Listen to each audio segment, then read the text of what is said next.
are my 6 years old today red-footed tortoises, or probably a hybrid between redfoots and cherryheads, because regular redfoots, don't get this beautiful marble.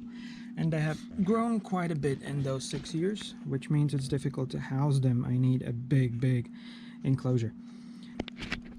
Hi, I'm Simon, and in today's video we'll be going through how I built a custom enclosure for them, because it's really difficult to get something like that on the market. They require a high humidity, which is very difficult to get. You won't get it with the metal enclosures because they have mesh tops. You won't get it with the wood enclosures because anytime wood meets water, it's bad and they all die. I had this and this and this and also this, and they all died one way or another, or they have outgrown them. So I've come up with innovative, I would say, idea of how to build high humidity enclosure, and I'll be sharing it with you today. So let's get on to the build.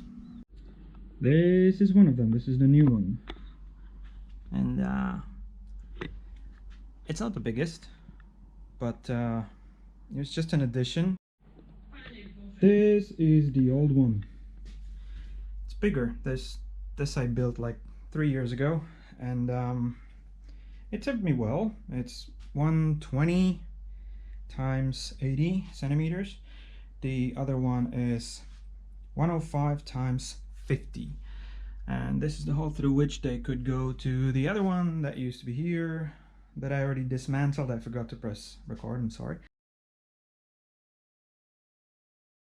And it was good, but when they try to travel through here, they can't pass through. They're too big. And also in there, when they're trying to get into the house through here, they are too big for that, and for the hole as well. So I need to build a new one. I have this table built up.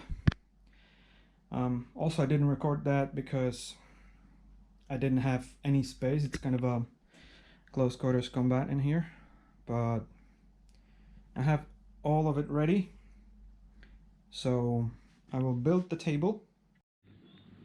Oof. With the magic of editing, it's gone. I made it disappear. Now let's build the table.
That is the table ready.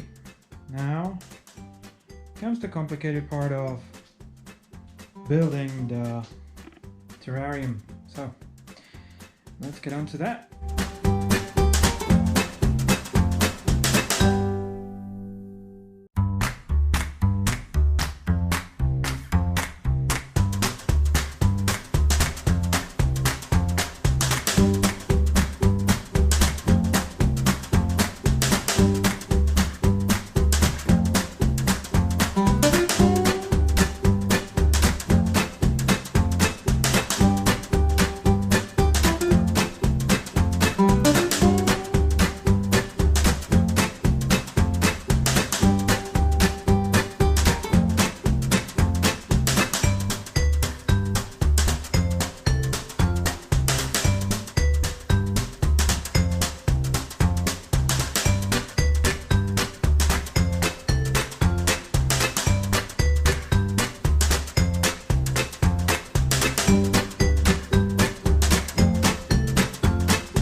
can see how little space they have, how they have to fight for the light. I know it's a sorry state, but it's just for the time being, and then when they have a new one, it'll be all better.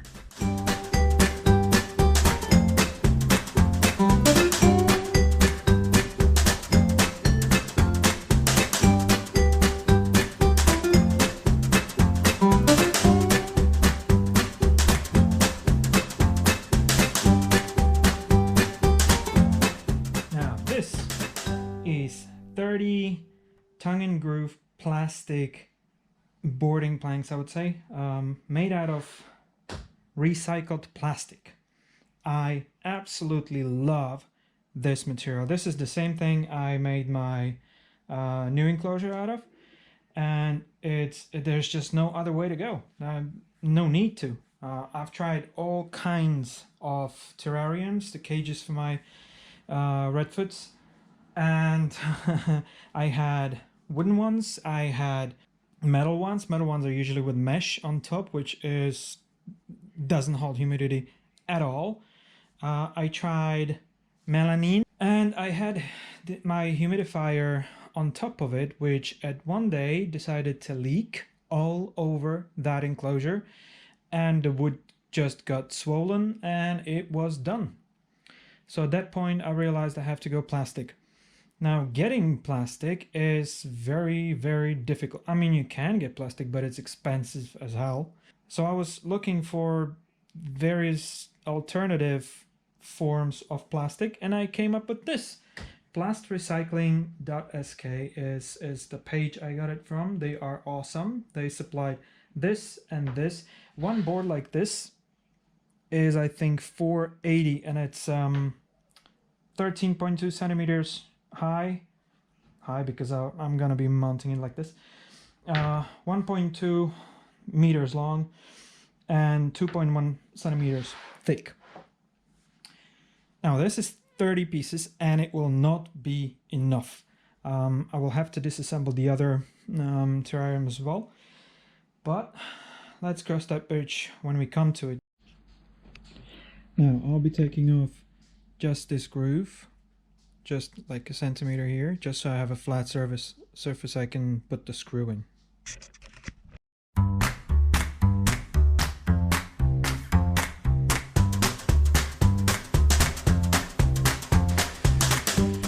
I'll be doing a lot of cutting and a lot of vacuuming, and I will not be shooting all of that because it's all boring stuff, so I'll just skip ahead to where I'm mounting it on.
Gotta trim those leftovers.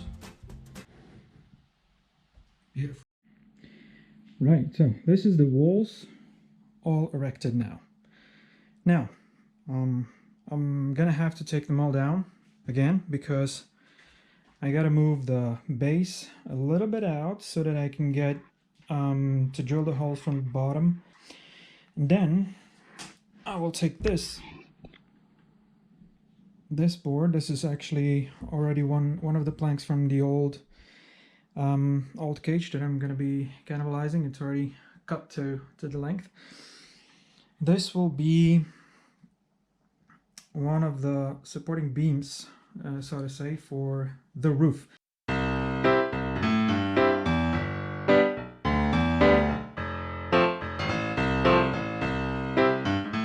So I have the front-facing plates bars ready, sturdy, which means now we can start building the roof. I'm ready to go through the saw. Meanwhile, the girls are roaming and hiding.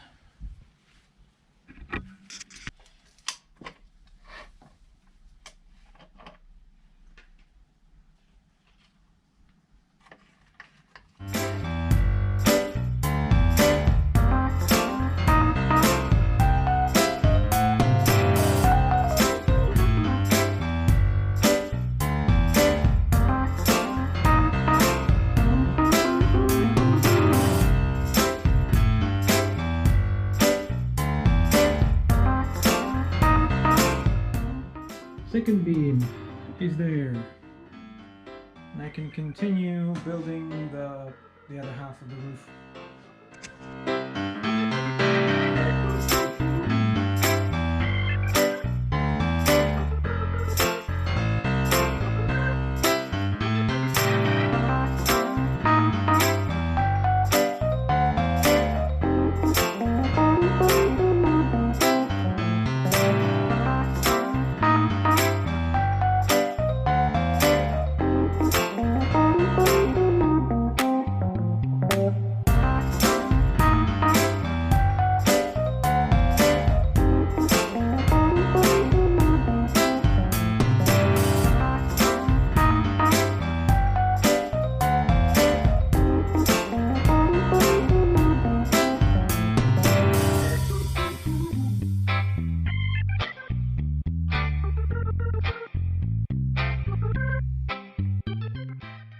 And the other side with the bump stops, I kind of used just the leftovers.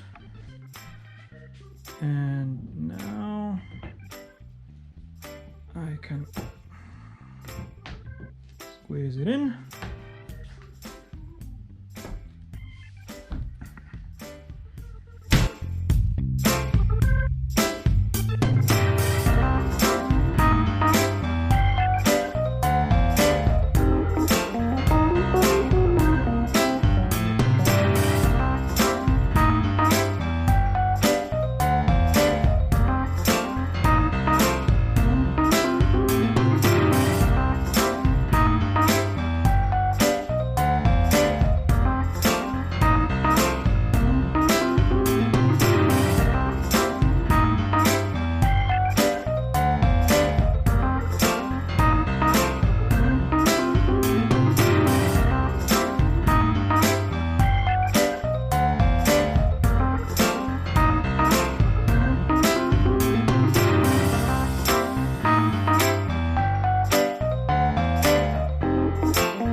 Inside is cleaned, vacuumed, and all the junk is gone, so I can continue on disassembling so I can put the insulating rubber in between.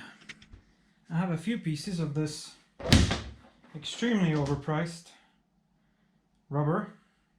It's used for insulation under washing machines and thread mills and stuff like that.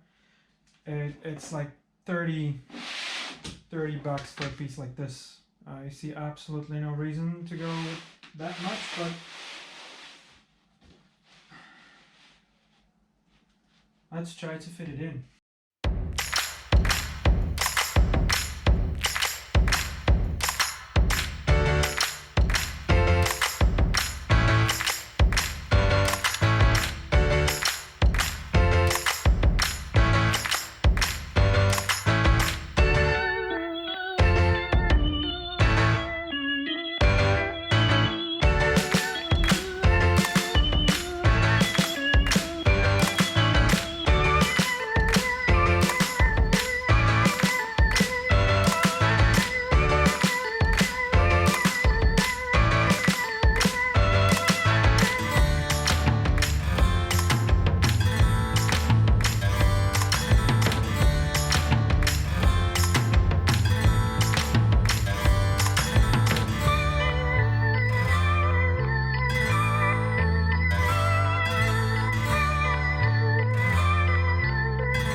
Now it's silicone time, and for that I need to clean this really well. Now, isopropyl alcohol and a microfiber towel. Let's do it.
Alrighty, all done now.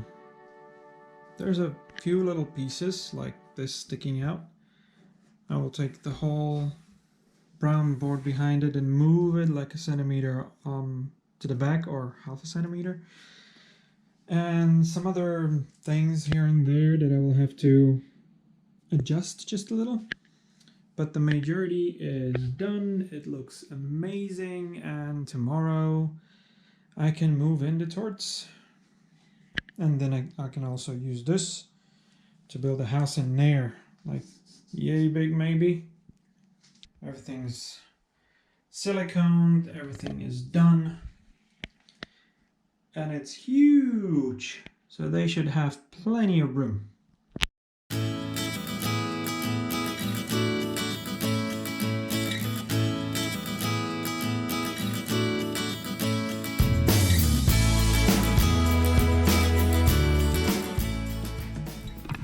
The gap is just enough here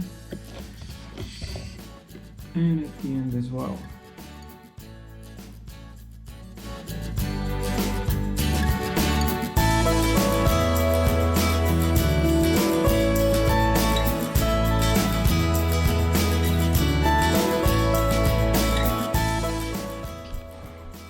This could actually be our new guest house.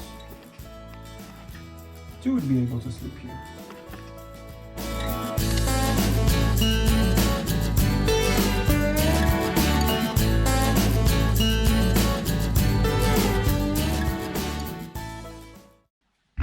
Now, it is not ideal because it rubs up here. So I can either trim a little more off of here to allow it to travel higher, which I think should be what I do, or I can make it smaller. I can cut it here, but that would be kind of, I don't know, that would make their home smaller. I don't want to do that, so I think I'll just cut right through here. Well, it's now cut to length and it gets to up here, but it's still not the best solution because when I take this up, when I lift it up, I'll have to take the tortoises and I would only have one hand for that. So I will have to do the same thing I did on the old one, meaning I will cut it in half and put hinges on it. And then I'll figure out a way to support it somehow. So let's do this. And if you're wondering why I'm doing this manually as opposed to with an electric drill, these screws are some of the leftover screws I have from IKEA furniture, and they are very, very weak metal indeed. I think it's like aluminium or something. So it's really not the best to hit it with an electric driver, because that would probably strip the heads. So I think this is far better choice. I don't want to risk it.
Now, this will work much better like this.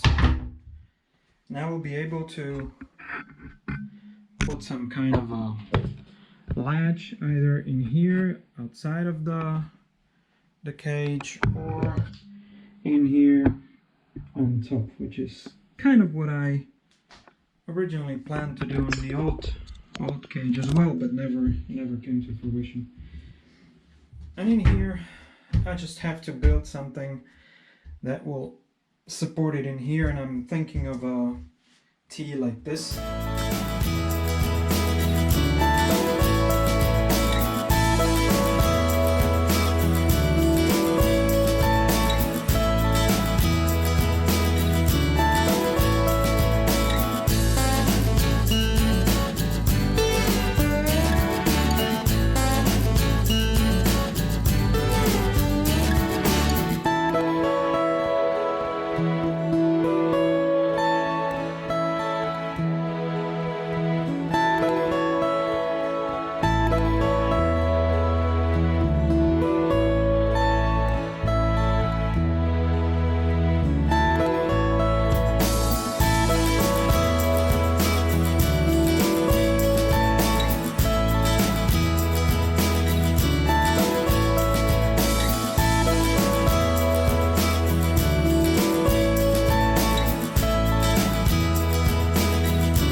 Right, so most of it is fixed. I fixed some of the small things. I lined up this better, so this is now beautiful.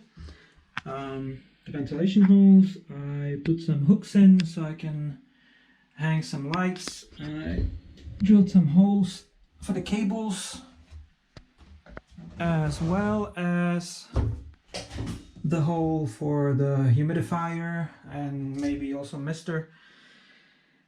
So I think we are just about ready to put the torts in.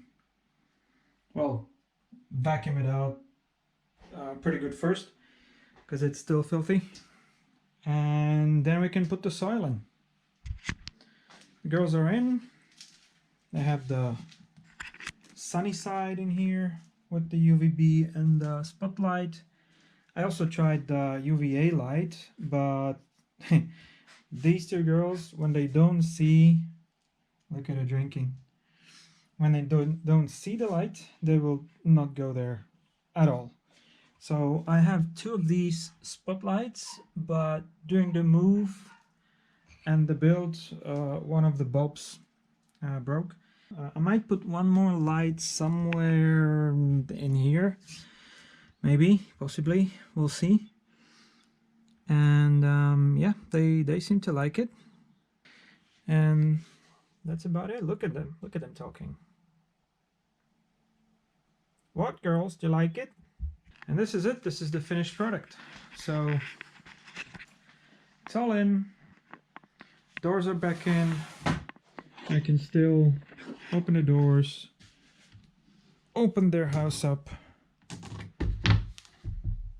and there they are, my little kids, already in their house.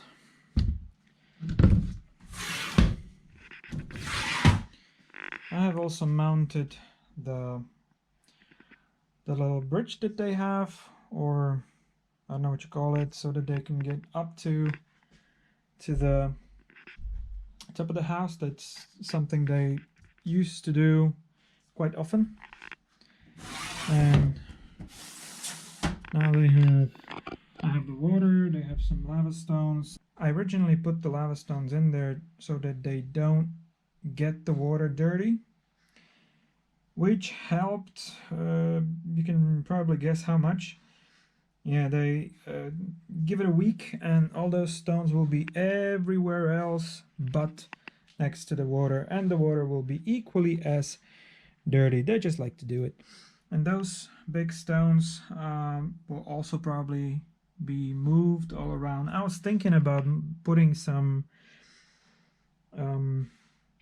I don't know, some petunias or some other plants in here, but redfoots, it's either they eat it or they stump it to death. So yeah, I don't think that will be a good idea. So we'll see. Maybe I'll put in some aloe vera or something similar, but I don't see much reason for it now. So this is the sunny side. This is the dark side for them to sleep. There's the humidifier. We'll be going strong in a minute. There's also mister behind it, but I don't have it hooked up yet. Maybe I won't even hook it up at all because it gets cloggy very often, so it's not the best thing. Humidifier, I find, works a lot better. So I hope you kind of enjoyed this suffering of mine, this whole build, and maybe hopefully I helped some of you with a few ideas, and maybe you'll be able to make something like this for your animals if you need high humidity. That's all from me, signing off. Have a good one.